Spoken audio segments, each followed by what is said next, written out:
Hello everyone. Good afternoon to all of you. उम्मीद करता हूँ आप सभी फिट एंड फाइन होंगे।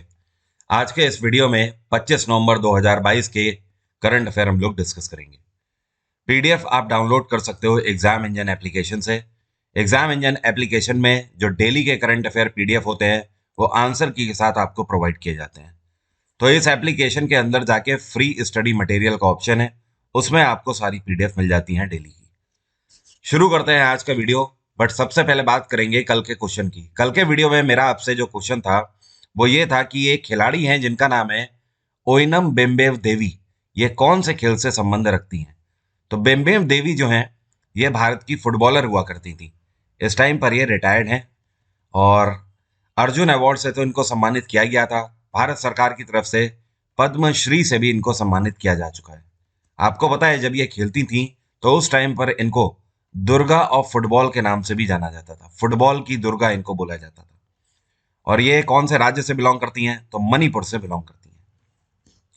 तो चलिए अब शुरू करते हैं आज के करंट अफेयर। पहला क्वेश्चन है, अभी हाल ही में भारत सरकार की तरफ से कौन से देश के साथ फ्री ट्रेड एग्रीमेंट पर साइन किया गया है और ये किन चीजों के लिए? कपड़ा, चमड़ा, फर्नीचर, आभूषण, मशीनरी, इन सारी चीजों के लिए फ्री ट्रेड एग्रीमेंट पर पैक्ट साइन ऑस्ट्रेलिया के साथ किया गया है।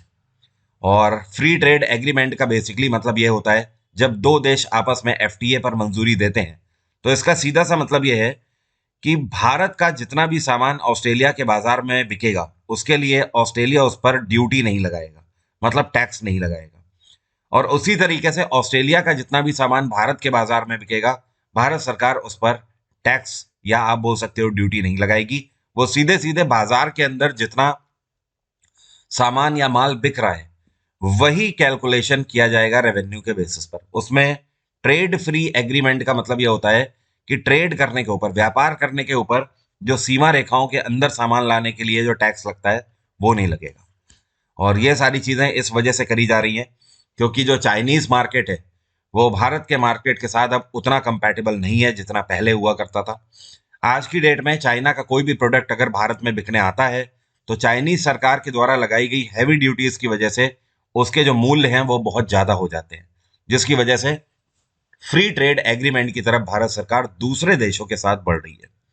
अभी कुछ टाइम पहले भारत सरकार ने ब्रिटेन के साथ भी कुछ चीजों पर फ्री ट्रेड एग्रीमेंट पैक्ट पर हस्ताक्षर किए थे। अभी 3 महीने पहले ही ऑस्ट्रेलिया में नए प्रधानमंत्री बने हैं और ये कौन है? ये हैं एंथनी एल्बनीज। कौन है? Anthony Albanese.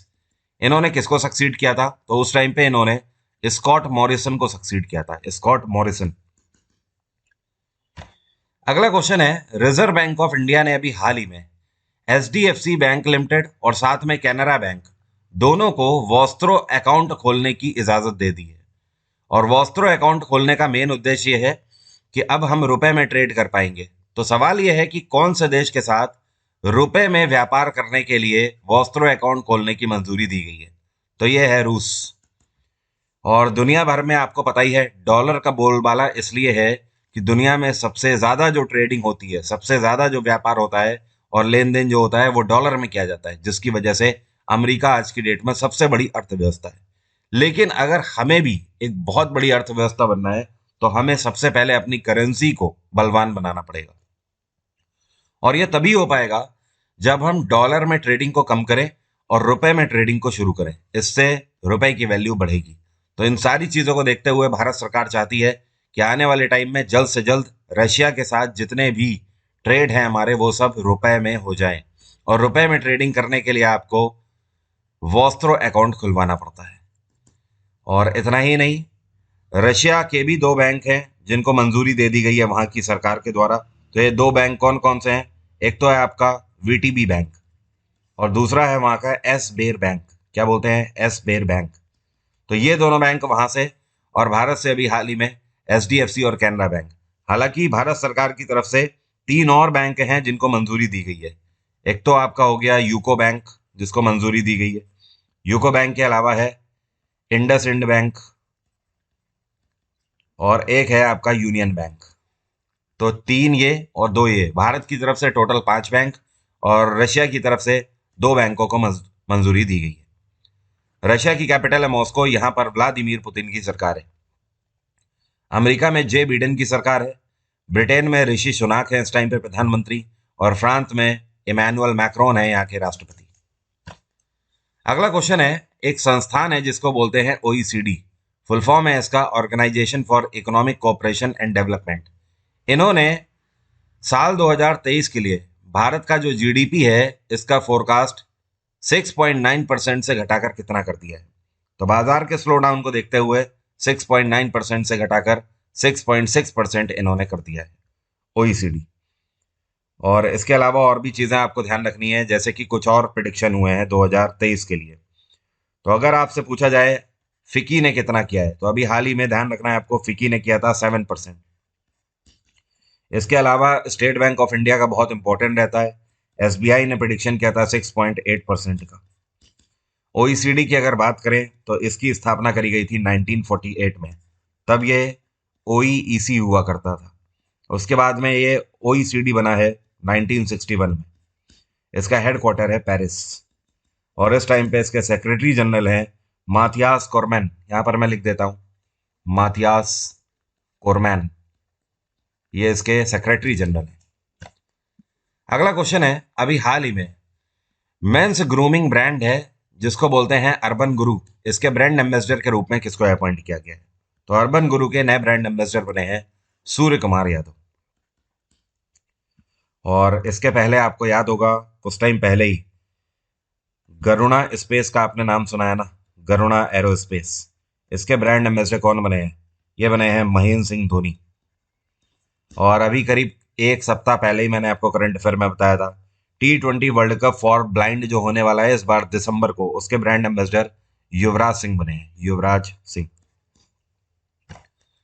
अगला क्वेश्चन है, जो आपको पिक्चर में दिख रहे हैं इनका नाम है कासिम जुमार तकेव। अभी ये हाल ही में कौन से देश के नए राष्ट्रपति चुने गए हैं? तो ये अपने दूसरे कार्यकाल के लिए एक बार फिर से इलेक्शन जीत गए हैं, और कासिम जुमार तकेव कजाकिस्तान के नए राष्ट्रपति होंगे। इससे पहले भी ये राष्ट्रपति थे, अब ये इनका दूसरा कार्यकाल होगा। इनको 81.31% वोट मिला है। और अगर बात करी जाए कजाकिस्तान की, तो इसकी कैपिटल क्या है? इसको बोलते हैं नूर सुल्तान। क्या बोलते हैं? नूर सुल्तान। आपको पता है अभी ये हाल ही में और सुर्खियों में थे, किस वजह से? इन्होंने राष्ट्रपति पद का कार्यकाल जो कि 5 साल का हुआ करता था उसको बढ़ाकर 7 साल कर दिया है। तो एक तरीके से आप बोल सकते हो इस बार ये 7 साल तक सत्ता भोगेंगे राष्ट्रपति स्वरूप। नेक्स्ट क्वेश्चन है, खादी विलेज इंडस्ट्रीज कमीशन, अभी हाल ही में इसके नए सीईओ के रूप में किसको अपॉइंट किया गया है? वेरी इंपॉर्टेंट क्वेश्चन है। तो केवीआईसी के अभी हाल ही में नए सीईओ कौन बने हैं? तो ये हैं विनीत कुमार।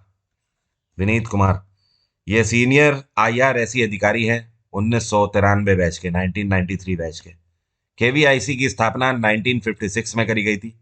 इसका हेडक्वार्टर है मुंबई। केवीआईसी का मेन उद्देश्य यह रहता है पूरे भारत में खादी को प्रमोट करना। पूरे भारत भर में इनके द्वारा कई सारे शिविर लगाए जाते हैं, कई सारे कैंपेन लगाए जाते हैं, और उसके तहत बहुत सारे ऐसे राज्य हैं जहां पे ये बताया जाता है लोगों को कि वो स्टार्टअप या MSME से जुड़ सकते हैं खादी को लेकर भी, ठीक है? क्योंकि खादी हमारी पहचान है, हमारा इतिहास भी खादी से ही जुड़ा हुआ है। जब आप नेशनल इंडिपेंडेंस मूवमेंट पढ़ते हो तो वहां पर भी खादी का रोल आपको देखने को मिलता है। तो इन सारी चीज़ों के चलते केवीआईसी जो है ये पूरे भारत भर में खादी को भी प्रमोट करता है, और इतना ही नहीं, आसपास के जो हमारे देश हैं उनसे खादी के व्यापार को भी प्रमोट करता है। अगला क्वेश्चन है, बैंक ऑफ इंडिया के अगले 3 साल के लिए एग्जीक्यूटिव डायरेक्टर के रूप में किसको अपॉइंट किया गया है?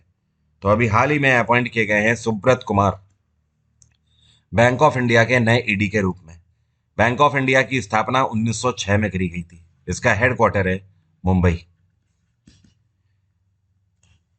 अगला क्वेश्चन है, यह कौन सी कंपनी है जिसको अभी हाल ही में पार्टनर ऑफ द ईयर 2022 से सम्मानित किया गया है प्रॉक्टर एंड गैम्बल कंपनी के द्वारा? ये जो ऑर्गेनाइजेशन है ये अमेरिका के सिंसिनैटी में है।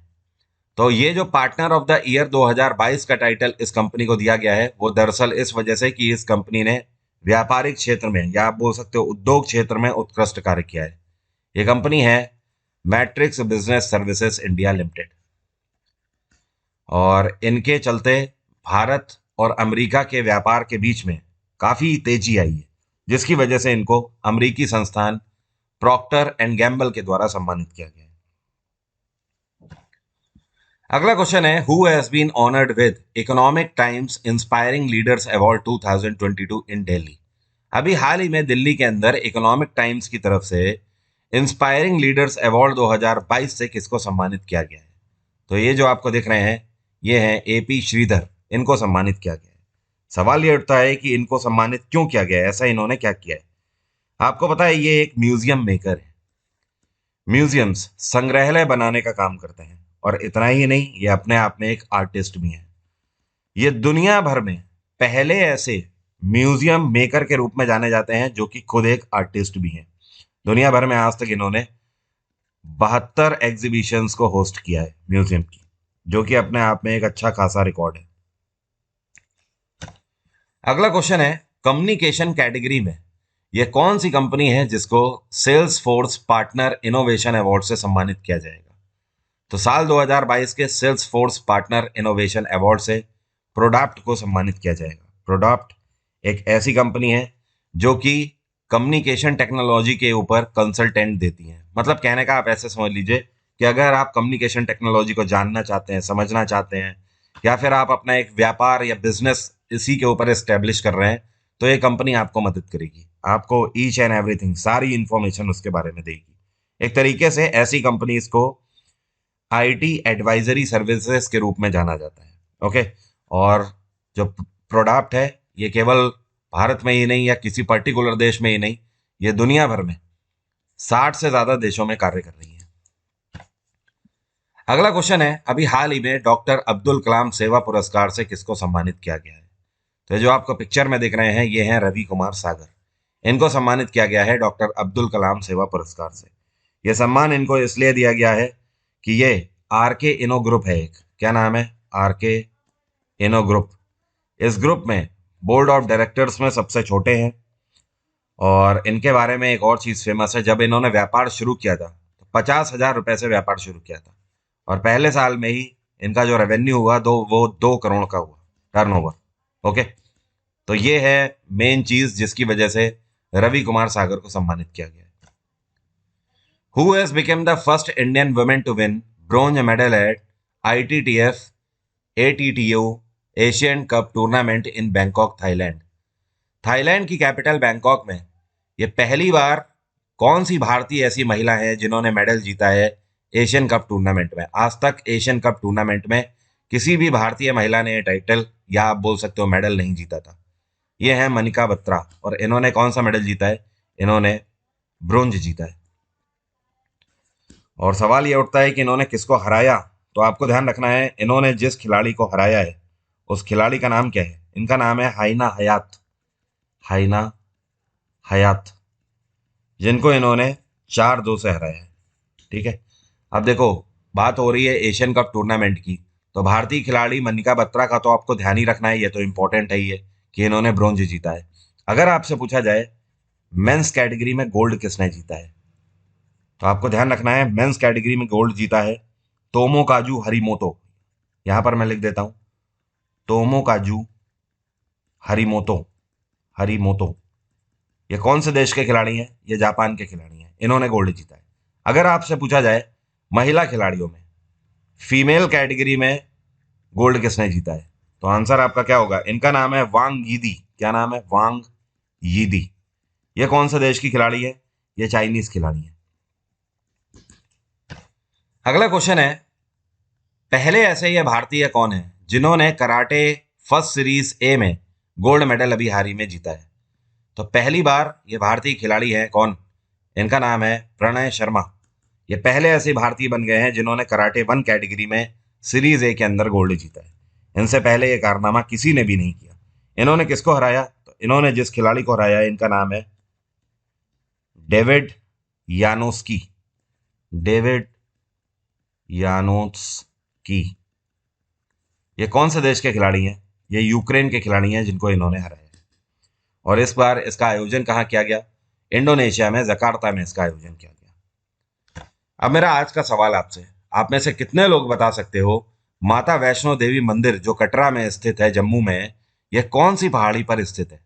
पीर पंजाल, त्रिकाटू, नंदगिरी, गोमतेश्वर या फिर नस्य शास्त्र? कमेंट बॉक्स में जल्दी से लिखकर बताइए। एसएससी जीडी कांस्टेबल बैच के लिए विंडोज 27 तारीख तक खुली हुई हैं, मतलब परसों तक आप इस बैच को अवेल कर सकते हो। 24,000 से भी ज्यादा वैकेंसीज हैं, अच्छा मौका है। टाइम टेबल मैंने यहाँ पर दे रखा है, तो आप इसको exam engine by Varun Awasthi जो एप्लीकेशन आपको गूगल प्ले स्टोर से मिल जाएगा, इसको डाउनलोड करके इस बैच को आप ले सकते हैं। इसके लिए बहुत ही नॉमिनल हमने प्राइस रखा हुआ है, 1200 रुपए। उस पर भी आपको डिस्काउंट मिल रहा है, करीब ये बैच आपको 1000 रुपए का पड़ जाएगा, जिसमें Hindi, GS, maths, reasoning, English सब कुछ आपका कवर करना है। तो अभी की बात यहीं तक रहेगी। Thank you so much, have a nice day, take care, bye bye, आपका दिन मंगलमय हो।